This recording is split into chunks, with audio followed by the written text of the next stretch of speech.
जय हिंद दोस्तों। LKG academy में आपका बहुत बहुत स्वागत है। मैं सोनू शर्मा, आपका दोस्त, आपका फ्रेंड, आपका मेंटोर, आपका कोच, आपका बहुत बहुत स्वागत करता हूं।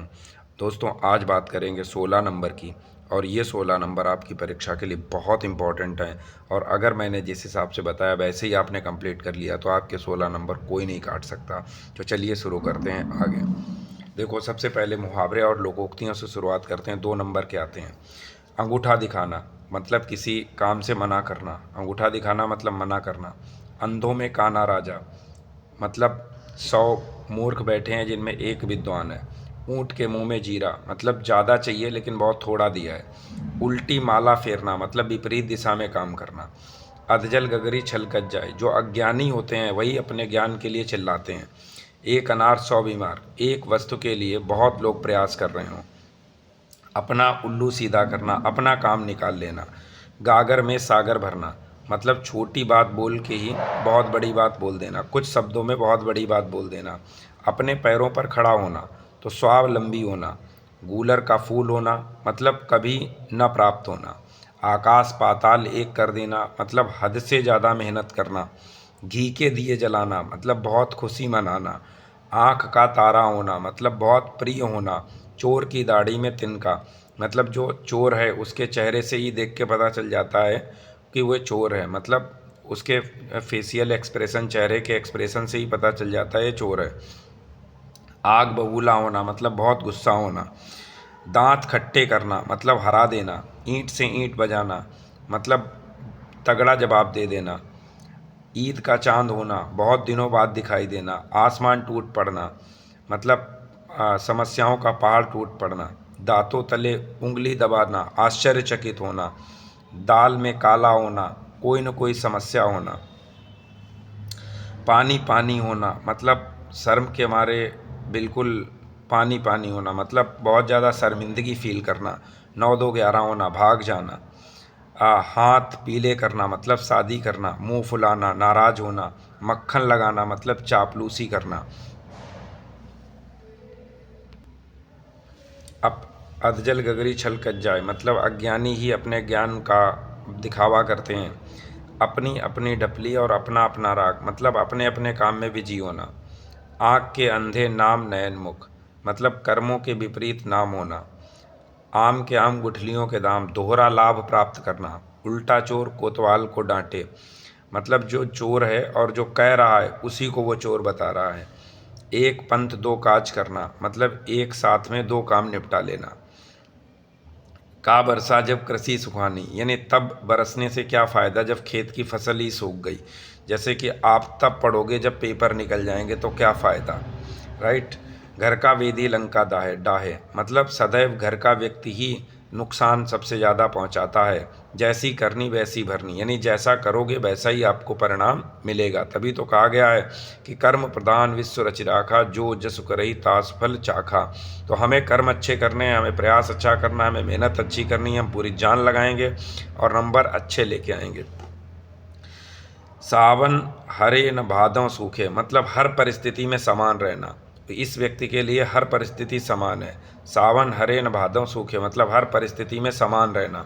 समर्थ को नहीं दोष गुसाई यानी जो व्यक्ति शक्तिशाली हैं, जिनके पास पैसा है, धन दौलत है, अगर वो गलत काम करें तो उनका गलत काम कोई दिखाएगा नहीं, कोई इधर उधर फैलाएगा नहीं। लेकिन कोई गरीब आदमी से अगर कोई गलती हो जाए तो उसकी गलती को लोग टांगे टांगे घूमते हैं।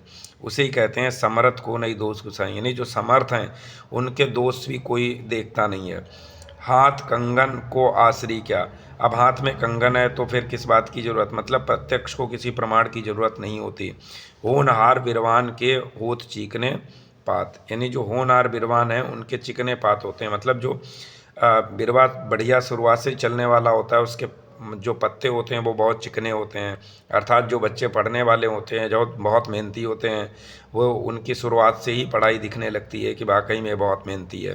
तभी कहा गया है कि होनहार बिरवान के होत चीकने बात। उम्मीद है कि आप भी बहुत मेहनत करेंगे और हिंदी में आपको 95 नंबर लेके आना है और यही आएगा जो मैं पढ़ा रहा हूँ, ये मेरी गारंटी है। अब बात करते हैं दोस्तों शब्दों में सूक्ष्म अंतर। 2 नंबर के हैं और जो शब्द हमने लिखे हैं दोस्तों ये बहुत इंपॉर्टेंट हैं, हर बार परीक्षाओं में पूछे जाते हैं। आइए बात करते हैं। जैसे अन्य, अन्य का मतलब होता है दूसरा, और अन्न का मतलब होता है अनाज। अम्बुज, अम्बुज का मतलब होता है कमल, और अम्बुद, अम्बुद का मतलब होता है बादल। इसको बूंद, ऐसे बूंद याद रखो, बूंद कहाँ से आती? बादल से। अंश, अंश का मतलब होता है कंधा, और इस अंश का मतलब होता है भाग, और एक होता है अंशु, अंशु मतलब किरण होती है। जलद, जलद मतलब बादल होता है। जलज, इसका मतलब कमल होता है। अनल, अनल मतलब होता है अग्नि, और अनिल मतलब होता है वायु। कृपण मतलब कंजूस, और कृपाण मतलब होता है कटार। कुल मतलब ध्वनि, और कूल मतलब शीतल, ठंडा ठंडा, कूल कूल ना, कूल मतलब शीतल। पुरुष, पुरुष मतलब मनुष्य, और परुष मतलब कठोर। एक मिनट। पुरुष, पुरुष का मतलब होता है मनुष्य, और परुष का मतलब होता है कठोर। प्रसाद का मतलब होता है कृपा, और प्रासाद का मतलब होता है महल। अचल, अग, अग का मतलब होता है अचल, और अग का मतलब होता है पाप। जलद, जलद का मतलब होता है बादल, और जलधि का मतलब होता है समुद्र। सर का मतलब होता है बाण, और सर का मतलब होता है तालाब। निर्वाण का मतलब होता है मोक्ष प्राप्त करना, और ये निर्वाण का मतलब होता है रचना करना। निर्वाण का मतलब होता है रचना करना। अब देखो, यहाँ है वसन, यानी व्यसन का मतलब होता है वसन, वसन का मतलब होता है वस्त्र, और व्यसन का मतलब होता है आदत। यानी वसन का मतलब सही मायने में वस्त्र होता है, और व्यसन का मतलब आदत। कौन सी आदत? गलत आदत। अविराम का मतलब होता है अनवरत, और अविराम का मतलब होता है आकर्षक। ऐसे ही अंश का मतलब होता है भाग, और इस अंशु का मतलब होता है किरण। बात का मतलब होता है बातें करना, और वात का मतलब होता है हवा। द्रव का मतलब होता है तरल पदार्थ, और द्रव्य का मतलब होता है धन। स्वर्ण का मतलब होता है सोना, और सवर्ण का मतलब होता है उच्च जाति। तरणी, तरणी का मतलब होता है नौका, और तरुणी, तरुणी का मतलब होता है युवती। फिर बात करते हैं कि प्रणय, प्रणय का मतलब होता है प्रेम, और परिणय का मतलब होता है विवाह। भवन का मतलब होता है घर, और भुवन का मतलब होता है संसार। हरि का मतलब होता है विष्णु, और हर का मतलब होता है शंकर। पयोद का मतलब होता है बादल, और पयोधि का मतलब होता है समुद्र। असक्त का मतलब होता है शक्तिहीन, और आसक्त का मतलब होता है मोहित। सूर का मतलब होता है वीर, और सुर का मतलब होता है देवता। इतने ही शब्दों में जो सूक्ष्म अंतर हैं आप कर लीजिए, इसी में से कोई ना कोई पेपर में 100% आएगा। अब बात करते हैं अनेकार्थी शब्दों के। 2 नंबर के अनेकार्थी शब्द भी आएंगे, और यही अनेकार्थी शब्द आपको तैयार करने हैं जो मैं बता रहा हूँ। ये वो हैं जो पेपर में बहुत बार पूछे गए हैं, और इन्हें आपको तैयार ही कर लेना है। देखो, अज, अज का मतलब क्या होता है? अज का मतलब होता है अजन्मा, इसका मतलब बकरा भी होता है, इसका मतलब ईश्वर भी होता है। अर्क, अर्क का मतलब सूर्य भी होता है, अर्क एक प्रकार का पौधा भी है। अंबर, अंबर का मतलब वस्त्र भी होता है, और अंबर का मतलब आकाश भी होता है। अली, अली का मतलब सखी भी होता है, और अली का मतलब बिच्छू भी होता है। अली का मतलब भौरा भी होता है। कर, कर का मतलब टैक्स भी होता है, हाथ भी होता है, और किरण भी होती है। कनक, कनक माने धतूरा, धतूरा भी होता है, और कनक माने सोना भी होता है। कपि, कपि मतलब बंदर भी होता है, हाथी भी होता है, और लंगूर भी होता है। कर्ण, कर्ण माने कान भी होता है, और कर्ण चूंकि कुंती का सबसे बड़ा पुत्र था तो हम इसे कह सकते हैं कुंती पुत्र। कौशिक, कौशिक का मतलब विश्वामित्र भी होता है। कौशिक का मतलब इंद्र भी होता है, इंद्र भी होता है, और कौशिक का मतलब शिव भी होता है, और कौशिक का मतलब उल्लू भी होता है। तो ये सभी वर्ड आपको ध्यान रखने हैं। अब देखो, गति, गति का मतलब चाल भी होता है, और गति का मतलब अवस्था भी होता है। गति का मतलब दशा भी होता है, गति का मतलब फल भी होता है।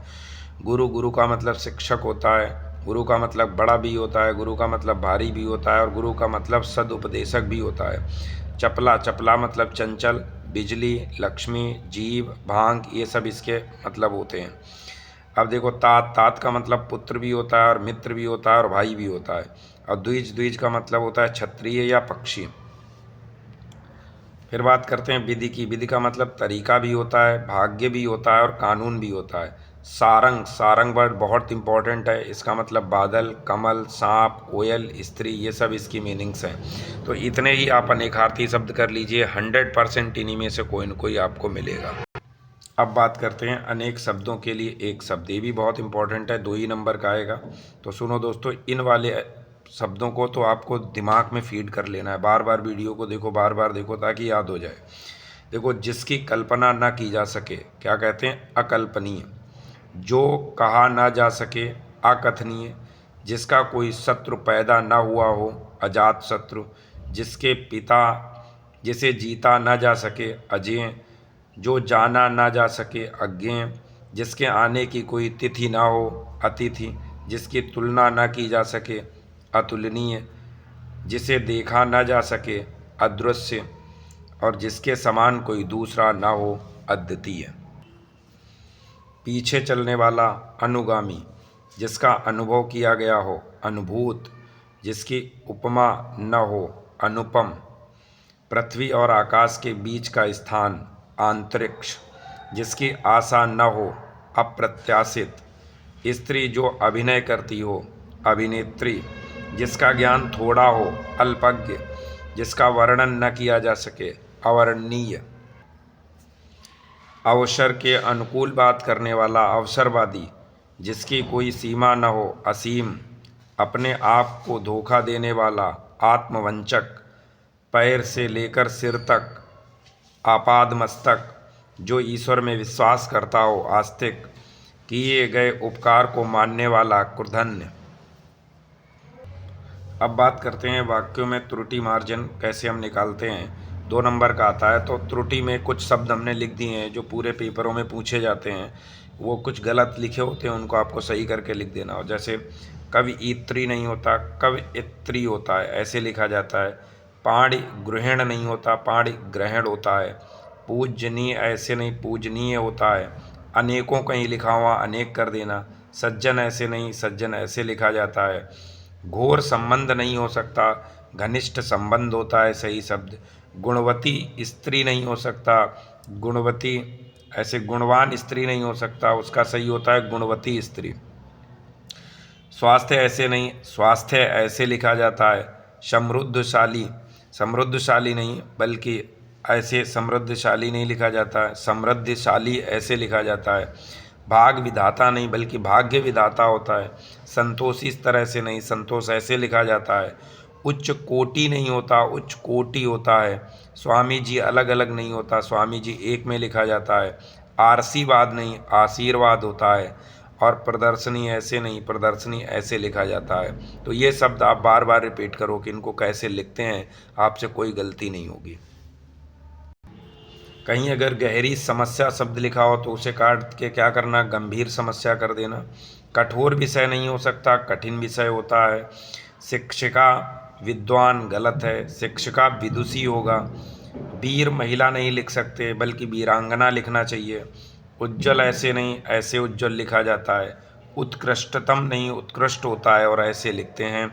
ऐसे ही प्रज्वलित ऐसे नहीं, प्रज्वलित ऐसे लिखते हैं। तो ये कुछ शब्द हैं जिनकी आप प्रैक्टिस कर लीजिए और आपके ये 2 नंबर भी पक्के। अब बात करते हैं रस की। रस भी 2 नंबर्स का आएगा, 2 मार्क्स का आएगा।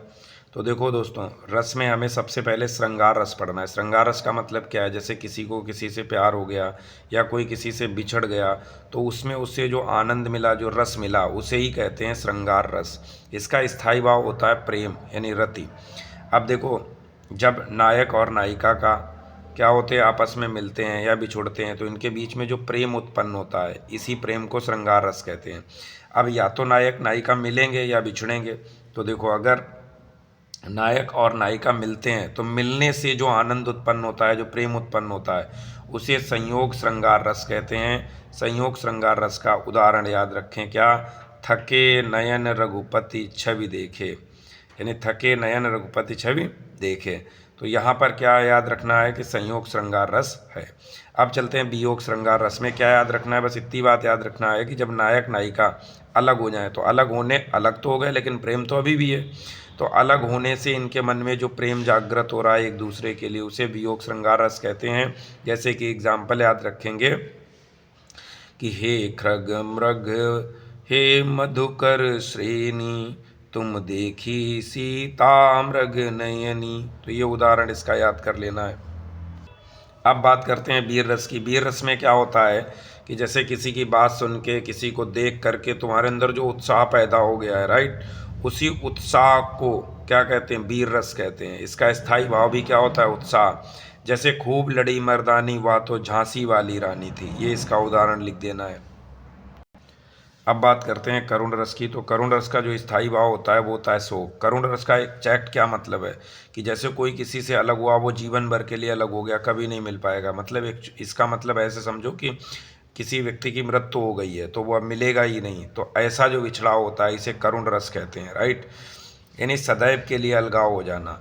और वियोग श्रृंगार में क्या है कि अलग तो हुए हैं लेकिन अभी वो इंसान तो है ना, तो वहाँ पर वियोग श्रृंगार है। यहाँ पे क्या है, सदैव के लिए अलग हो गया है, अब मिलने के कोई चांस ही नहीं बचे। तो करुण रस का स्थायी भाव क्या है, शोक। इसमें क्या एग्जाम्पल याद रखना, क्या, अय मेरे दोस्त लौट के आ जा, राइट, ये एग्जाम्पल याद रखना है। अब बात करते हैं हास्य रस की। तो हास्य रस का जो स्थायी भाव है वो है हास, मतलब हंसी। यदि किसी वस्तु को देखकर, किसी व्यक्ति की बात सुनकर, किसी की वेशभूषा देखकर जो हमारे मन में हंसी उत्पन्न होती है, हंसी का जो भाव उत्पन्न होता है उसे हास्य रस कहते हैं। अब देखो इसका एग्जाम्पल क्या याद रखोगे, हाथी जैसी देह, गैंडे जैसी चाल, तरबूज जैसी खोपड़ी और खरबूजे जैसे गाल, ये एग्जाम्पल इसका याद रखेंगे। अब बात करते हैं शांत रस। शांत रस का मतलब क्या है कि उसे संसारिक मोह माया से कोई मतलब नहीं बचा हो, राइट। उसे ना पैसे से मतलब है, ना किसी लड़की से मतलब है, ना किसी संपत्ति से मतलब है, ना दुनिया में जो काम हो रहे हैं उनसे किसी से मतलब है, राइट। तो इसका स्थायी भाव क्या हुआ, निर्वेद, मतलब वो दुनिया भर के जो जाल है, ये संसारिक मोह माया है, इससे बिल्कुल मुक्त हो गया है। तो इसको आप कैसे समझोगे, इसका एग्जाम्पल क्या है। तो इसको अगर परिभाषा रूप में लिखने आ जाए तो लिख देना है कि जब कोई व्यक्ति आंतरिक भाव से सामाजिक भाव, समाज में होने वाले उतार चढ़ाव, इन सब चीज़ों से बिल्कुल अलग हो जाता है, राइट। तो उसे हम कहते हैं कि वो एकदम शांति में चला गया है, जिस पर किसी भी प्रकार का कोई प्रभाव नहीं पड़ता है।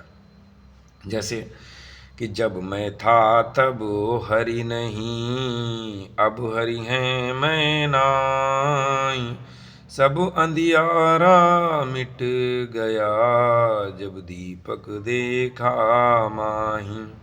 यानी जब मैं था तब हरि नहीं थे और अब हरि हैं तो मैं नहीं। तो इसका मतलब क्या हुआ कि जब गुरु शिक्षा दे रहा था तो वहाँ से बच्चे नहीं थे, और जब बच्चे हैं तो गुरु नहीं है, और जब तक उन्होंने अंधेरा दीपक देखा तब तक सुबह हो गई, तो उस दीपक का अब कोई अर्थ भी नहीं बचा। अब चलते हैं आगे। अब दोस्तों बात करते हैं अलंकार की। तो अलंकार भी 2 नंबर का आएगा, 2 मार्क्स का आएगा। तो देखो सबसे पहले बात करते हैं अनुप्रास अलंकार की। तो अनुप्रास अलंकार का मतलब क्या है कि एक ही वर्ण की आवृत्ति बार बार होना, मतलब एक ही वर्ण बार बार आए तो वहाँ पर क्या होगा, अनुप्रास अलंकार होगा। जैसे रघुपति राघव राजा राम, तो रा रा रा रा, मतलब रा वर्ण बार बार आ रहा है, बार बार आने के कारण कौन सा अलंकार है, अनुप्रास अलंकार। जैसे चंदू के चाचा ने चंदू की चाची को चांदी के चम्मच से चटनी चटाई, तो यहाँ चा वर्ण बार बार आ रहा है तो इसलिए भी अनुप्रास अलंकार है। जैसे कि खड़क सिंह के खड़कने से खड़कती हैं खिड़कियाँ और खिड़कियों के खड़कने से खड़कता है खड़क सिंह, तो यहाँ खा बार बार आ रहा है तो इसलिए अनुप्रास अलंकार है। एमक अलंकार की बात करते हैं। एक शब्द का प्रयोग एक से अधिक बार हो और हर बार उसका अर्थ अलग हो, अगर ऐसा होता है तो यमक अलंकार होगा। जैसे काली घटा का घमंड घटा, जैसे काली घटा का घमंड घटा, काली घटा का मतलब जैसे आंधी, राइट, और घमंड घटने का मतलब घट गया। इसका मतलब हो गया बहुत घनघोर आंधी और इसका मतलब घट गया। तो एक घटा का मतलब क्या हो गया, एक घटा का मतलब घट गया और एक घटा का मतलब हो गया कि काली घटा, मतलब बहुत बड़ी आंधी आ गई। अब बात करते हैं श्लेष अलंकार की। तो जब शब्द एक बार प्रयुक्त हुआ हो और अर्थ भिन्न भिन्न हो तो वहाँ पर कौन सा अलंकार होता है, श्लेष अलंकार। जैसे रही मन पानी राखिए, बिन पानी सब सून, और पानी गए न उबरे, मोती मानुष चून। तो ये एग्जाम्पल आपको उसमें लिख देना है। अब बात करते हैं रूपक अलंकार की। तो जहाँ उपमेय में उपमान का भेद रहित आरोप हो, जहाँ उपमेय में उपमान का भेद रहित आरोप हो वहाँ रूपक अलंकार होता है। जैसे चरण कमल बंदो हरिराई, ये उदाहरण लिख देना है, आपका काम हो जाएगा। अब चलते हैं आगे और समझते हैं उपमा अलंकार। उपमा में क्या होता है, जहाँ उपमेय में उपमान की समानता प्रकट हो। जैसे कर कमल सा कोमल है, राइट, कर कमल कर कमल सा कोमल है। तो जहाँ उपमेय में उपमान की संभावना प्रकट हो वहाँ उपमा अलंकार। उत्प्रेक्षा में क्या है, जहाँ उपमेय में उपमान की संभावना दिखाई दे वहाँ उत्प्रेक्षा अलंकार होता है। इसमें कुछ शब्द जैसे मनु, जैसे मानो, जैसे मनो, जैसे जानो, ऐसे शब्द जरूर आते हैं। तो उत्प्रेक्षा का एग्जाम्पल क्या याद रखना है, ये एग्जाम्पल याद कर लेना है क्या, कि सोहत ओढ़े पीतु पट श्याम शलोने गात, मानव नील मणि शैल पर आतप पर हो प्रभात। तो ये एग्जाम्पल आपको तैयार कर लेना है। अब बात करते हैं भ्रांतिमान अलंकार की। तो भ्रांतिमान अलंकार क्या होता है, समानता के कारण जब भ्रम पैदा हो जाए, मतलब दो चीज़ें हैं समान है तो समानता के कारण समझ में ही नहीं आ रहा क्या है क्या नहीं है, राइट। जैसे ओस ओस बूंद चुग रही हंसिनी मोती उसको जान। जैसे ओस की बूंद को, ओस की जो बिंदु हैं उनको चुग रही है कौन, हंसिनी, क्या समझ के, मोती समझ के। तो अभी हंसिनी को समझ में ही नहीं आ रहा है कि मोती है कि ओस की बूंद है, क्योंकि समानता है दोनों में। तो समानता के कारण क्या हो गया, भ्रम हो गया है। अब चलते हैं संदेह में। तो संदेह में क्या होता है, जहाँ एक वस्तु के संबंध में अनेक वस्तुओं का संदेह हो। जैसे कोई व्यक्ति सिगरेट पकड़े है तो दूर से देखा तो समझ में ही नहीं आ रहा, पता नहीं चाक पकड़े कि सिगरेट पकड़े है, जैसे चाक है या सिगरेट समझना मुश्किल है। अब बात करते हैं छंद की। छंद भी 2 नंबर का आएगा। चौपाई सबसे पहले देखो, चौपाई क्या है, सममात्रिक छंद है। इसमें 4 चरण होते हैं और इसके प्रत्येक चरण में 16 मात्राएं होती हैं।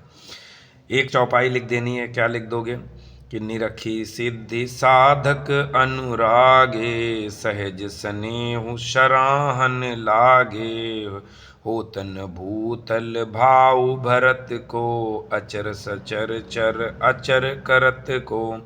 अब समझते हैं कैसे मात्राएं निकालते हैं। तो देखो दोस्तों, जो अक्षर होते हैं और जो छोटी मात्राएं होती हैं उनके लिए हम लघु वर्ड का यूज़ करते हैं, जो बड़ी मात्राएं होती हैं उनके लिए गुरु वर्ड का यूज़ करते हैं। जैसे यहाँ क्या है, एक यहाँ हो जाएगा लघु लघु लघु, छोटी मात्रा है तो लघु लघु, यहाँ छोटी मात्रा लघु, यहाँ बड़ी मात्रा है तो गुरु लगा देंगे, यहाँ बड़ी मात्रा है गुरु, यहाँ लघु, यहाँ लघु, यहाँ लघु, यहाँ भी लघु, यहाँ बड़ी मात्रा लगी है तो यहाँ गुरु, यहाँ भी बड़ी मात्रा है यहाँ भी गुरु।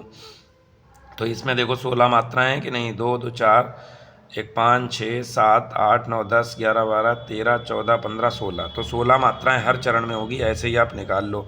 अब बात करते हैं दोहा की। दोहा क्या है, अर्ध सममात्रिक छंद है। इसमें भी 4 चरण होते हैं।